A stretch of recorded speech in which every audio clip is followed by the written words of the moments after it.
லூக்கா அதிகாரம் 14. ஒரு ஓய்வு நாளிலே பரிசேயரில் தலைவனாகிய ஒருவனுடைய வீட்டிலே அவர் போஜனம் பண்ணும்படிக்கு போயிருந்தார். அப்பொழுது நீர்க்கோவை வியாதி உள்ள ஒரு மனுஷன் அவருக்கு முன்பாக இருந்தான். என்ன செய்வாரோ வென்று ஜனங்கள் அவர் மேல் நோக்கமாயிருந்தார்கள். இயேசு நியாய சாஸ்திரிகளையும் பரிசேயரையும் பார்த்து, ஓய்வு நாளிலே சொஸ்தமாக்குகிறது நியாயமா என்று கேட்டார். அதற்கு அவர்கள் பேசாமல் இருந்தார்கள்.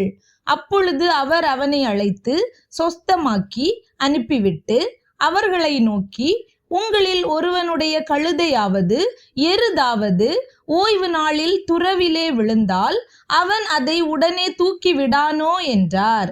அதற்கு உத்தரவு சொல்ல அவர்களால் கூடாமற் போயிற்று. விருந்துக்கு அழைக்கப்பட்டவர்கள் பந்தியில் முதன்மையான இடங்களை தெரிந்து கொண்டதை அவர் பார்த்து அவர்களுக்கு ஒரு உவமையை சொன்னார். ஒருவனால் கல்யாணத்துக்கு நீ அழைக்கப்பட்டிருக்கும் போது பந்தியில் முதன்மையான இடத்தில் உட்காராதே. உன்னிலும் கனமுள்ளவன் ஒருவேளை அவனால் அழைக்கப்பட்டிருப்பான். அப்பொழுது உன்னையும் அவனையும் அழைத்தவன் உன்னிடத்தில் வந்து, இவருக்கு இடங்கொடு என்பான். அப்பொழுது நீ வெட்கத்தோடே தாழ்ந்த இடத்திற்கு போக வேண்டியதாயிருக்கும். நீ அழைக்கப்பட்டிருக்கும் போது போய் தாழ்ந்த இடத்தில் உட்காரு. அப்பொழுது உன்னை அழைத்தவன் வந்து, சிநேகிதனே, உயர்ந்த இடத்தில் வாரும் என்று சொல்லும்போது உன்னுடனே கூட பந்தி இருக்கிறவர்களுக்கு முன்பாக உனக்கு கனம் உண்டாகும். தன்னைத்தான் உயர்த்துகிறவன் எவனும் தாழ்த்தப்படுவான், தன்னைத்தான் தாழ்த்துகிறவன் உயர்த்தப்படுவான் என்றார். அன்றியும் அவர் தம்மை விருந்துக்கு அழைத்தவனை நோக்கி, நீ பகல் விருந்தாவது ரா விருந்தாவது பண்ணும்போது உன் சிநேகிதரை ஆகிலும் உன் சகோதரரை ஆகிலும் உன் பந்து ஜனங்களை ஆகிலும் ஐஸ்வர்யமுள்ள அயலகத்தாரை ஆகிலும் அழைக்க வேண்டாம். அழைத்தால் அவர்களும் உன்னை அழைப்பார்கள். அப்பொழுது உனக்கு பதிலுக்கு பதில் செய்ததாகும். நீ விருந்து பண்ணும்போது ஏழைகளையும் ஊனரையும் சப்பாணிகளையும் குருடரையும் அழைப்பாயாக. அப்பொழுது நீ பாக்கியவானாயிருப்பாய். அவர்கள் உனக்கு பதில் செய்ய மாட்டார்கள். நீதிமான்களின் உயிர்த்தெழுதலில் உனக்கு பதில் செய்யப்படும் என்றார். அவரோடே கூட பந்தி இருந்தவர்களில் ஒருவன் இவைகளை கேட்டபொழுது அவரை நோக்கி, தேவனுடைய ராஜ்யத்தில் போஜனம் பண்ணுகிறவன் பாக்கியவான் என்றான். அதற்கு அவர், ஒரு மனுஷன் பெரிய விருந்தை ஆயத்தம் பண்ணி அநேகரை அழைப்பித்தான். விருந்து வேளையில் தன் ஊழியக்காரனை நோக்கி, நீ அழைக்கப்பட்டவர்களிடத்தில் போய் எல்லாம் ஆயத்தமாயிருக்கிறது, வாருங்கள் என்று சொல் என்று அவனை அனுப்பினான். அவர்கள் எல்லாரும் போக்கு சொல்ல தொடங்கினார்கள். ஒருவன், ஒரு வயலை கொண்டேன், நான் அகத்தியமாய் போய் அதை பார்க்க வேண்டும், என்னை மன்னிக்கும்படி வேண்டிக் கொள்ளுகிறேன் என்றான்.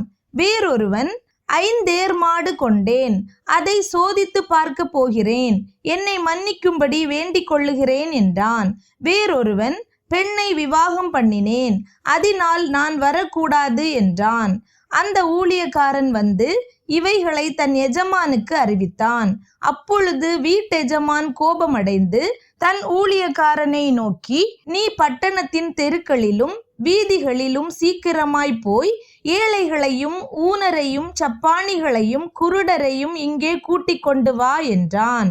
ஊழியக்காரன் அப்படியே செய்து, ஆண்டவரே, நீர் கட்டளையிட்டபடி செய்தாயிற்று, இன்னும் இடம் இருக்கிறது என்றான். அப்பொழுது எஜமான் ஊழியக்காரனை நோக்கி, நீ பெரு வழிகளிலும் வேலிகள் அருகிலும் போய் என் வீடு நிறையும்படியாக ஜனங்களை உள்ளே வரும்படி வருந்தி கூட்டிக் கொண்டு வா. அழைக்கப்பட்டிருந்த அந்த மனுஷரில் ஒருவனாகிலும் என் விருந்தை ருசி பார்ப்பதில்லை என்று உங்களுக்கு சொல்லுகிறேன் என்றான் என்று சொன்னார்.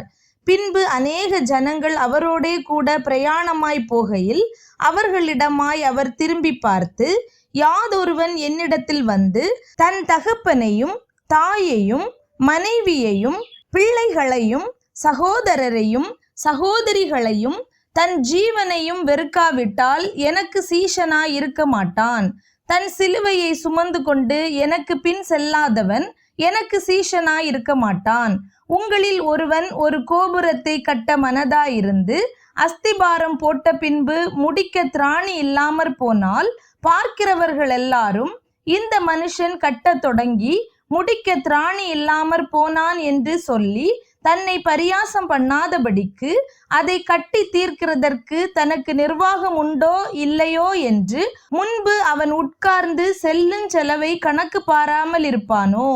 அன்றியும் ஒரு ராஜா மற்றொரு ராஜாவோடே யுத்தம் செய்ய போகிற போது தன்மேல் 20,000 சேவகரோடே வருகிற அவனை தான் 10,000 சேவகரை கொண்டு எதிர்க்க கூடுமோ கூடாதோ என்று முன்பு உட்கார்ந்து ஆலோசனை பண்ணாமல் இருப்பானோ? கூடாதென்று கண்டால் மற்றவன் இன்னும் தூரத்தில் இருக்கும் போதே ஸ்தானாபதிகளை அனுப்பி சமாதானத்துக்கானவைகளை கேட்டுக்கொள்வானே. அப்படியே உங்களில் எவனாகிலும் தனக்கு உண்டானவைகளை எல்லாம் வெறுத்து விடாவிட்டால் அவன் எனக்கு சீஷனாய் இருக்க மாட்டான். உப்பு நல்லதுதான். உப்பு சாரமற்று போனால் எதினால் சாரமாக்கப்படும்? அது நிலத்துக்காகிலும் எருவுக்காகிலும் உதவாது. அதை வெளியே கொட்டி போடுவார்கள்.